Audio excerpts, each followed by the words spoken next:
Allora, il settore turistico annesso all'agricoltura, cosa è successo per gli agriturismi? Poi parliamo di ititurismi e pescaturismi.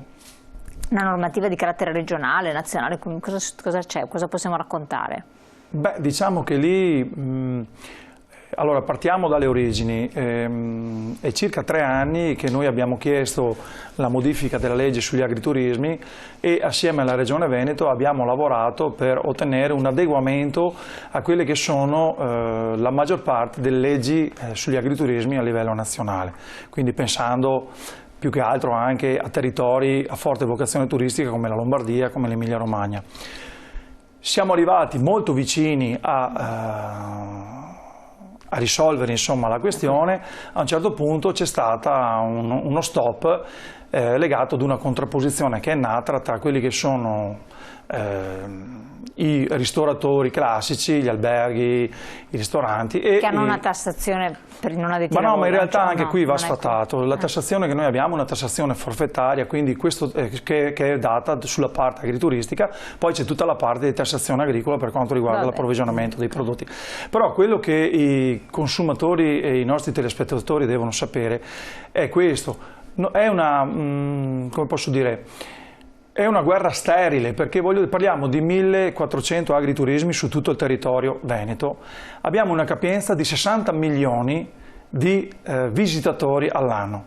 Ecco, voi capite qual è l'incidenza che possono avere, perché poi il tema era, noi avevamo proposto di riuscire ad aumentare di una decina di camere per l'ospitalità i nostri agriturismi, dei quali probabilmente la metà non avrà la possibilità, perché io vi ricordo che per aumentare le camere devi avere tutta quanta la disponibilità di terreno, devi avere l'approvvigionamento per poter poi aumentare la tua produzione, è molto complessa e quindi si è innescata questa contrapposizione che probabilmente, secondo me, è già superata, nel senso noi non abbiamo intenzione di fare la guerra a nessuno, abbiamo una domanda di turismo che oggi è sempre più rivolta verso questo tipo di approccio, cioè quello legato al territorio, legato alla natura, legato a quello che è l'ambiente. I nostri agriturismi in questi anni si sono orientati verso questo tipo di domanda, quindi hanno fatto tutta una serie di percorsi che gli permettesse di abbracciare questo tipo di turista, che poi nel suo panorama, nel suo scenario di ferie, sceglierà qual è la sua meta ideale, se fare l'agriturismo oppure fare la classica visita in albergo o ristoranti. Quindi noi chiediamo ad oggi alla Regione Veneto che si arrivi all'approvazione della legge, in quanto non è ancora stata approvata, è ferma nelle commissioni e questo purtroppo è anche una cosa spiacevole, perché noi come associazione di categoria CIA, ma assieme alle altre, abbiamo lavorato per quasi 3 anni, quindi mettendo a disposizione i nostri tecnici, i nostri miglioramenti, spendendo anche dei denari, ma non solo dal punto di vista associativo, anche dal punto di vista dei costi dei funzionari regionali. Quindi oggi arrivare ad un fermo della situazione, voglio dire, è una questione che penalizza tutti, penalizza anche la regione stessa. Anche perché voi dite comunque è di supporto all'attività agricola. È una boccata d'ossigeno per l'attività agricola. Ma sì, ma rientra all'interno di quello che è il percorso della multifunzionalità. Guardate, noi lo faremo perché è giusto che il consumatore conosca. Ci sono 27 enti preposti ai controlli negli agriturismi. Mi dite di cosa stiamo parlando? Certo, sì. Noi siamo vocati, perché non può essere così, quindi sfattiamo l'idea che si vada al supermercato a comprare. Noi siamo vocati, perché altrimenti se no la gente non viene. Cioè, se uno non viene nel mio agriturismo per mangiare un prodotto tipico, non viene lì per il prezzo, viene lì perché ha una vocazione di un certo tipo. Siamo sicuri che da altre parti ci sia la stessa attenzione per i prodotti territoriali, per l'ambiente, per il mantenimento del territorio? Ecco, allora questo è il valore aggiunto che possono avere gli agriturismi. Ripeto, 1400 agriturismi su tutto il territorio veneto con 60 milioni di visitatori annui. Se questi sono il rischio per gli altri settori, ahimè, c'è qualcosa che da qualche parte non funziona. Segretario, cosa dice a quel proposito invece per la pesca? Per quanto riguarda il discorso degli ittiturismi e dei pescaturismi, io mi riallaccio al discorso del Presidente. Credo che una normativa la Regione Veneto l'aveva fatta già qualche anno fa sugli ittiturismi e sul pescaturismo, però è sempre quello il discorso, non c'è una semplificazione, perché ci sono talmente tanti enti che si devono occupare, specialmente degli ittiturismi che sono fermi, che stanno aumentando in numero, sì, stanno però aumentando, e per me, io sono felicissima perché tanti anni fa c'erano tante richieste che però non riuscivano a sbloccarsi proprio perché il regolamento, la normativa non era ancora stata messa a punto.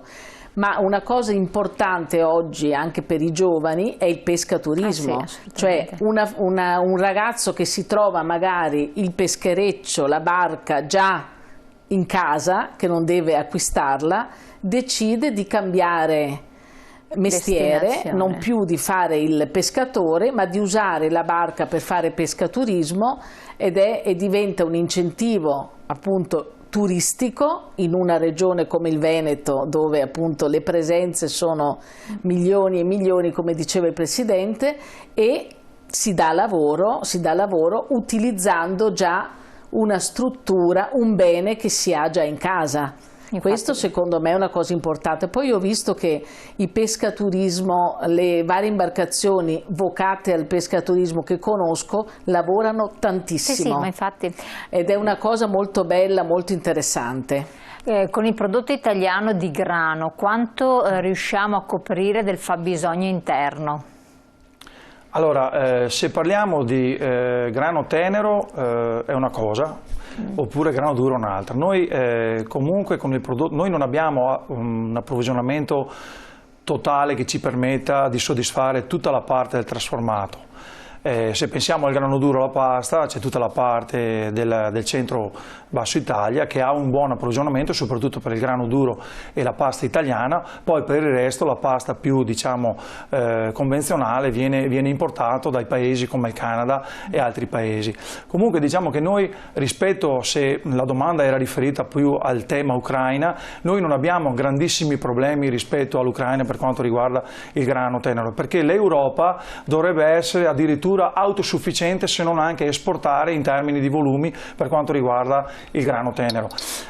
Tutto dipende anche dalle annate agrarie, perché ci sono le varie siccità, le varie problematiche di climatiche, però in linea di massimo noi siamo autosufficienti come sistema Europa. Ma il mangime per gli animali, che si lamentava appunto che comunque quel grano che doveva arrivare dall'Ucraina doveva servire anche per la composizione dei mangimi? Ma sì, ma in minore parte, parliamo di un 10, 12, 15%, perché poi il resto, il mangime è legato al mais. E allora questi allarmi che ci stanno dando, che veramente tempestano gli italiani, che mancherà la pasta, mancherà il pane, mancherà la farina e aumenterà il prezzo della pasta, aumenterà il prezzo del pane, della farina, dei panificati, e già che sono aumentati, dovuto a cosa? Ma no, ma è chiaro che se aumentano, allora, Barilla, tanto per fare un nome, non so se si può fare, abbiamo fatto pubblicità, ma voglio dire, sono aziende, o i pastai, sono aziende estremamente energivore, perché utilizzano l'energia. Quindi è un discorso più che altro legato all'energia. E quindi il costo di produzione che loro hanno aumenta. È chiaro che se aumenta per loro,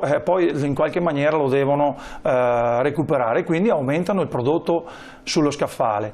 Sul fatto che mancherà la pasta, io credo che... E il pane, dico, pasta, pane, farina. Probabilmente questo dipenderà dalle dinamiche che poi si evolveranno da qui in avanti, ma ad oggi noi, voglio dire, per quanto riguarda sia gli approvvigionamenti, gli autoapprovvigionamenti, siamo a posto. Poi chiaro, dicevo, dipende anche dal clima. Noi stiamo vivendo un periodo molto difficile, molto siccitoso. Abbiamo fatto quasi 4 mesi, 3 o 4 mesi dove non pioveva. I nostri bacini, sentivo stamattina una trasmissione venendo su, abbiamo la Marmolada che ha un 40% in meno di quello che è il ghiacciaio. Addirittura alcuni rifugi storici a 3.300 metri si possono già visitare. Questo è chiaro che si ripercuote poi su quello che sono l'approvvigionamento di acqua dei nostri fiumi, e quindi anche qui stiamo lavorando insieme a tutto il sistema dei consorzi per capire come possiamo trattenere l'acqua. Noi ne invasiamo solo il 5% rispetto a un 11%. Noi invasiamo pochissimo. Noi, il problema dell'acqua non è che piove meno o piove di più, piove in maniera totalmente diversa, e quindi il tema è come liberare l'acqua il prima possibile dalle nostre città e come trattenerla e non farla defluire al mare, perché il problema è che l'acqua noi purtroppo va al mare, e andando al mare non è più utilizzabile per le situazioni agronomiche e Lei parlava di seminativi che chiedono meno acqua, cioè anche delle produzioni che richiedano meno acqua. Sì, questo rientra un po' in ciò che noi ormai da anni, in tempi non sospetti, abbiamo sempre detto, no? Parlando ad esempio di cisgenesi, di nuove tecniche genomiche, cioè riuscire ad arrivare attraverso la scienza a clonare delle specie che non siano meno utilizzatrici di acqua, ma allo stesso tempo anche siano più resistenti per quanto riguarda gli antiparassitari, per quanto riguarda appunto tutte quelle problematiche che poi ci portano all'utilizzo appunto dei fitosanitari, e quindi di tutta la parte degli inquinanti legata appunto all'aspersione in aria o nei terreni degli stessi. Quindi è un percorso che va messo in pratica, è un sistema, non si può ragionare in compartimenti stagni. Siamo arrivati a chiusura. Vi avremo ancora i nostri ospiti, perché c'è il settore poi caseario che sappiamo che ci seguite in molti ed è delicatissimo, bisognerà che lo affrontiamo un'altra volta. Una battuta di chiusura con la pesca, segretario? La battuta di chiusura è che speriamo la prossima settimana di avere delle notizie buone per il settore. Io devo essere fiduciosa. E il settore pesca, chi mi conosce sa che sono una persona sempre disponibile e temeraria sulle cose, perciò io sarò sempre presente per qualsiasi cosa, qualsiasi domanda, qualsiasi problema che ha il settore. Perciò mi auguro che tutto finisca bene come nelle favole, ma questa purtroppo è la realtà. Assolutamente. E allora, Presidente, grazie di essere stato qui con noi, grazie Segretario di essere stato qui con noi, quindi scriveteci oppure contattate direttamente la CIA del Veneto, poi con il settore anche pesca, per avere delucidazioni su tante questioni, però naturalmente se voi ci mandate le mail poi noi le tramutiamo in approfondimenti con i nostri ospiti, riparleremo anche della pesca, non appena avremo una risposta ci verrà aggiornato, parleremo del settore lattiero-caseario che è anche questo in grave crisi ed è estremamente delicato, e quindi avremo bisogno di altri momenti di approfondimento. Lo so, non abbiamo parlato dei lupi e dei cinghiali, perché già immagino che subito appena terminata la trasmissione ci arriveranno lupi e cinghiali, Presidente, se la metta via, lo faremo la prossima volta. Sì, assolutamente, ci sono stati anche degli attacchi recentissimi. Buon proseguimento e grazie a voi di essere stati con noi.